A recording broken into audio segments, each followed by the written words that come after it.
ভিন রাজ্যের 4 ব্যক্তিকে গাঁজা সহ গ্রেপ্তার করল পুলিশ।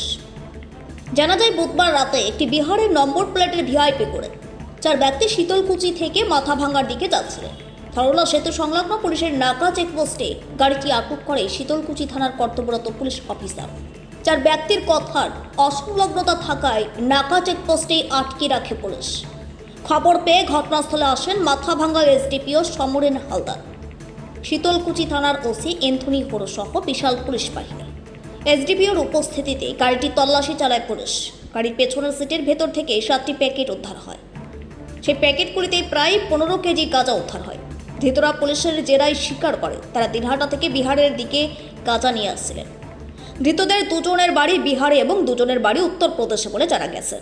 পুলিশ গাঁজা পাচারের ব্যবহৃত গাড়িটি সিজ করেছে। পুরো ঘটনার তদন্ত শুরু করেছে পুলিশ।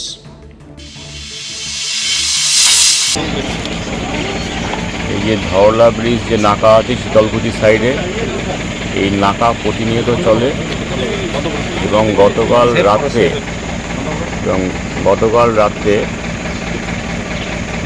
থেকে গতকাল রাত্রে বলতে 11 তারিখ এবং 12 তারিখের মাঝে যে নাকা চলছিল, সেই নাকার সময় আমরা একটা গাড়ি আটক করি, সাদা গাড়ি, স্মল ভেহিকেল, এবং সেই স্মল ভেহিকেলে টোটাল 15 কেজির কিছু বেশি গাঁজা জাতীয় পদার্থ উদ্ধার করা হয়।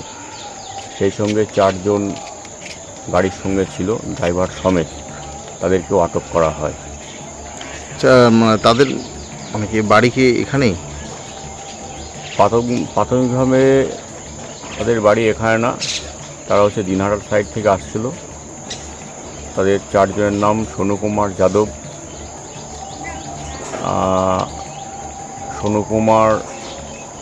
সোনু কুমার যাদব আছে, আরও 3 জন আছে। ঠিক আছে, এদের কাছে জিজ্ঞাসাবাদের মাধ্যমে পুরো ডিটেলসটা জানা যাবে। কোচবিহার থেকে সীমান্তের কথার বিশেষ রিপোর্ট।